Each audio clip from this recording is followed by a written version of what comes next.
Selamat siang teman-teman media semuanya. Siang ini tanggal hari ini tanggal berapa? 30 September 2025 ya. Kami dari kuasa hukum daripada Nikita Mirzani dan Ismail Marzuki dari kantor hukum Andi Syarifuddin dan Anang Lovong ingin menyampaikan bahwa kami telah mengajukan upaya hukum melalui gugatan perbuatan melawan hukum atau unremitted di Pengadilan Negeri Jakarta Selatan, dan terhadap upaya hukum tersebut sudah terregister dengan nomor perkara 1000-PDTG-2025. Nah, adapun upaya ini kami laksanakan adalah dalam rangka untuk memperjuangkan rasa keadilan, kepastian hukum, dan kemanfaatan bagi klien kami. Kemudian yang perlu kami sampaikan adalah untuk agenda sidang pertama akan dilaksanakan pada hari Rabu tanggal 8 Oktober 2025 pukul 9 waktu Indonesia Barat. Nah, sementara itu yang perlu kami sampaikan. Kalau teman-teman media ada yang mau ditanyakan atau ditambahkan dengan Bang Andi, silakan Bang Andi. Ya, baik. Terima kasih rekan-rekan media semuanya ya. Sedikit saya tambahkan bahwa terkait masalah rilis Humas Pengadilan Negeri Jakarta Selatan, mungkin teman-teman juga sudah tahu semua ya, bahwa siapa yang tergugat, siapa tergugat tentunya kan teman-teman wartawan juga sudah tahu, dan poin-poin atau dalam istilah hukum disebut apa yang dimohonkan itu tentunya kan sudah tahu ya, bahwa ada kerugian materi ya, dan ada kerugian imaterial. Tentu teman-teman wartawan semuanya sudah tahu ya, bahwa ada kerugian material ya yang dimintakan itu 4 miliar, kemudian ada kerugian karena kelalaian ya sebesar kurang lebih 40 miliar, kemudian ada ganti kerugian imaterial 200 miliar ya. Itu pokok poinnya ya, gugatan itu seperti itu. Nah, memang saya kembali memperjelas ya, bahwa secara kebetulan kantor kami lah yang diminta untuk menangani perkara perkara perdata dalam konteks perbuatan melawan hukum ya, bukan seperti apa yang kita ketahui bersama beberapa media bahwa ini adalah gugatan uang prestasi. Ini perlu saya pertegaskan ya, bahwa ini bukan gugatan uang prestasi ya. Nah, adapun pokok gugatannya adalah bahwa diawali dengan adanya kesepakatan bersama antara para pihak, di mana salah satu pihak membatalkan secara sepihak dengan mempergunakan instrumen hukum pidana ya, sehingga menimbulkan kerugian baik secara material maupun imaterial kepada klien kami. Oleh karena itu dilakukanlah upaya hukum dengan gugatan perbuatan melawan hukum dalam ini konteks perdata ya, seperti itu. Oke, mungkin Sindu ada mau ditambahkan? Ibu Sindu cukup ya. Kalau begitu kembali ke rekan saya Pak Maruli. Oke, terima kasih Bang Andi.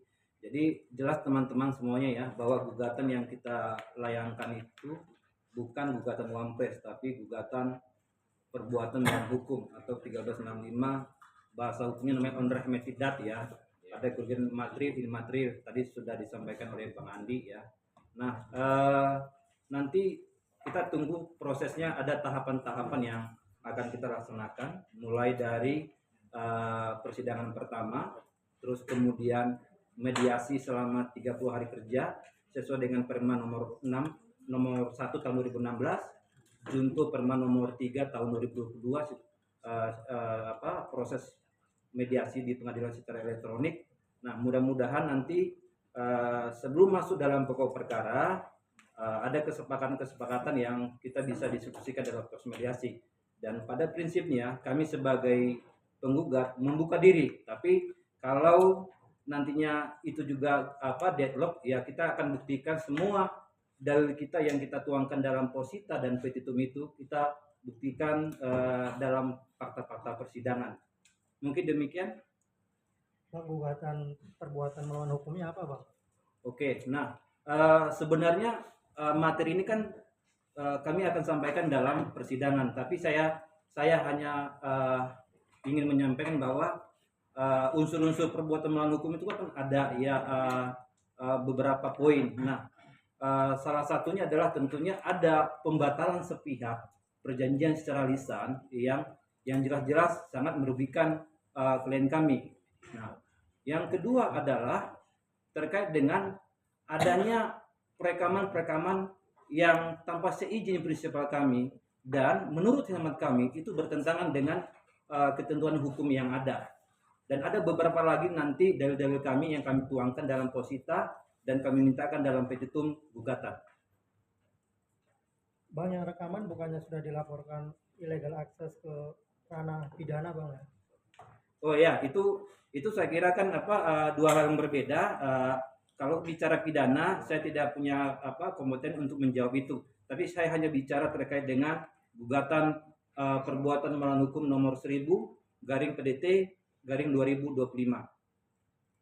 Bang, besok itu kan sidang perdana untuk kontestasi. Tanggal 8 itu sidang perdana untuk PMH-nya, Bang. Oke. Itu yang didapat soalnya, Bang, dari website pengadilan sendiri, Bang. Oke. Jadi sebenarnya gugatan Wampres itu nanti Pak Bang Andi yang akan menjawab itu ya. Karena ketika kita mengajukan gugatan perbuatan melawan hukum ini, saya tidak tahu terkait dengan adanya gugatan Wampres. Silakan Bang Andi. Ya, baik, rekan-rekan ya. Begini, bahwa memang pada awalnya ini perkara ini kan ditangani oleh Bang Fahmi ya, terkait masalah gugatan uang prestasi. Tapi setelah itu kantor kami ditunjuk untuk menindaklanjuti sebagaimana kata Bang Fahmi lagi sakit.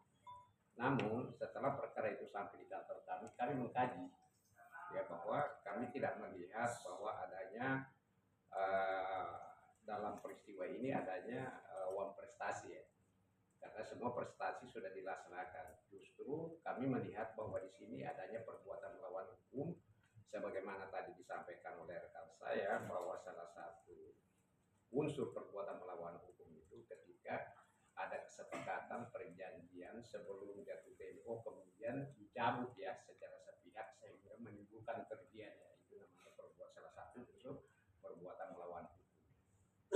Nah kemudian kalau terkait gugatan uang prestasi itu kami sebenarnya sudah ada memegang bukti bahwa itu sudah dicabut ya, sudah dicabut. Namun pencabutan itu kan memang harus resminya kan di pengadilan, tapi kan secara administratif sudah kita ajukan itu permohonan pencabutan itu sehingga kita masukkan gugatan perbuatan melawan hukum ini.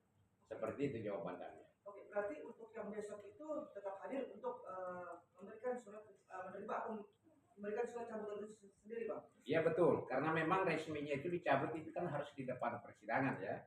Tapi sebelum kita itu kan secara administrasi ya bahwa kita sudah mengajukan permohonan untuk pencabutan. Itu kan permohonan ya, menyatakan menyambut. Kalau permohonan itu diterima atau tidak, ya jelas bahwa kami yang memohon dulunya gugatan itu, ataukah mungkin atas nama ibu kita melalui pengacara yang terdahulu bermohon kan kemudian dia cabut kembali, itu sah saja secara hukum ya. Nah untuk memenuhi pencabutan itu tentunya memang kita harus hadir di pengadilan nantinya. Jadi teman-teman besok untuk menyatakan di depan persidangan ya, seperti itu kira-kira. Oke, sebelum berarti besok adalah sidang perdana dan terakhir karena Sudah cabut dicabut sendiri ya, Bang, ya. Itu Ya. betul sekali Itu yang tepat. ya. Oke, berarti tanggal 8 itu yang PMH yang sidang perdana nanti. Ya, seperti itu. Ya. Begini, kalau itu pertanyaannya tadi sudah saya sampaikan ya bahwa perkara uang prestasi itu sebenarnya kantor kami ya, kami tidak ada di situ sebenarnya. Ini kan masing-masing pengacara ini ataukah praktisi hukum ini memiliki analisis yang masing-masing terkait suatu perkara ya. Nah, mungkin teman-teman yang terdahulu itu pandangannya bahwa itu adalah perdata. Tapi setelah sampai di kantor kami melakukan analisis ya bersama dengan teman-teman rekan yang lainnya, bahwa justru kami menemukan bahwa itu bukan suatu perbuatan uang prestasi ya, tapi kami justru melihat di sini ada perbuatan melawan hukum ya, ya dari dalam konteks perdata seperti itu. Sehingga kami berdiskusi dengan teman-teman yang pengacara lama bahwa ini kelihatannya ada kekeliruan ya kan. Oleh karena itu, karena belum dijawab oleh lawan dalam hukum acara perdata itu sah-sah saja dicabut. Terkecuali kalau sudah dijawab itu baru ada persetujuan dari lawan baru boleh kita cabut. Kira-kira begitu ya. Artinya sah saja kita cabut itu.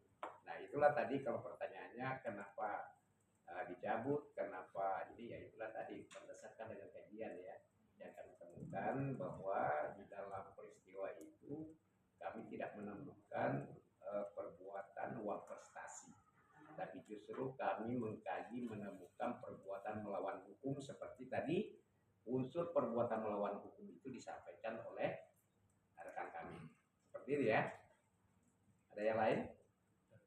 Mungkin saya mau menambahkan ya, untuk perbuatan melawan hukum itu adalah setiap perbuatan yang melawan hukum yang merugikan orang lain ya, menimbulkan kerugian bagi orang lain.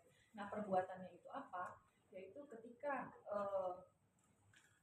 ada kesepakatan nih, ada perjanjian yang dilakukan berdasarkan konsensus ya, berdasarkan suatu perjanjian, kemudian salah satu pihak menggunakan instrumen pidana untuk melaporkan pihak yang satunya ya, sehingga menimbulkan kerugian bagi pihak yang satunya, sehingga sekarang posisinya menjadi terdakwa. Oke Mbak Sindu, perjanjiannya apa yang disepakati oleh kedua pihak kemudian diingkari oleh salah satu? Perjanjiannya itu perjanjian terkait kerjasama untuk mereview produk dari Dr. Reza, produk-produk dari Dr. Reza untuk direview oleh Nikita Mirzani, direview yang bagus-bagus itu. Tapi apakah itu kan perjanjian lisan ya? Apakah menjadi bukti kuat? Artinya secara hukum perjanjian lisan yang dilakukan oleh Nikita dengan RG. Mungkin ini bisa dijelaskan lagi dengan rekan saya ya. Baik, saya jawab ya pertanyaannya. Apa tadi pertanyaan bisa diulang? Apakah perjanjian lisan kuat dalam hukum sah? Artinya kan ini kan perjanjian lisan kan yang diingkari kan, kesepakatan kemarin kan tidak tertulis kan.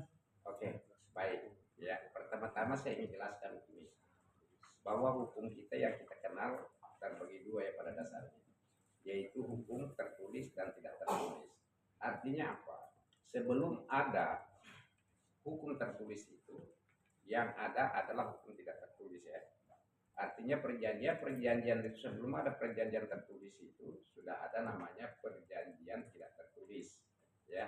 Nah perjanjian itu tidak tertulis itu dianggap sah sebagaimana dimaksud di dalam pasal 1320 KUHP Perdata sepanjang perjanjian tidak tertulis itu memenuhi syarat sahnya satu perjanjian. Dan kedua, berkembangnya memang zaman sekarang itu memang ada aturan-aturan yang mengatur bahwa perjanjian tidak tertulis itu ya tidak dibenarkan ketika ada peraturan perundang-undangan yang melarang. Contoh misalnya perjanjian terhadap tenaga kerja ya, itu tidak boleh secara lisan karena itu diharuskan secara tertulis. Kedua, contoh lagi perjanjian misalnya pembelian tanah atau properti ya kan, itu juga tidak bisa secara lisan karena itu diatur dalam undang-undang bahwa itu tidak boleh secara lisan. Tapi sepanjang tidak ada aturan yang mengatur larangan perjanjian tertulis itu sah. Dasar hukumnya adalah pasal 1320 uang perdata ya, sepanjang itu memenuhi syarat-syaratnya perjanjian, itu sah saja, tidak ada masalah itu. Ya kan? Begini, saya tambahkan sedikit ya, bahwa namanya penggugat itu, maka dia punya kewajiban untuk membuktikan. Nah, terkait gugatan ini, bahwa sebelum kami ajukan itu, kami sudah persiapkan semua bukti ya. Seperti itu kira-kira, itu jawabannya. Mungkin bisa ditambahin, Pak Dokter? Oke, terima kasih Bang Andi. Jadi intinya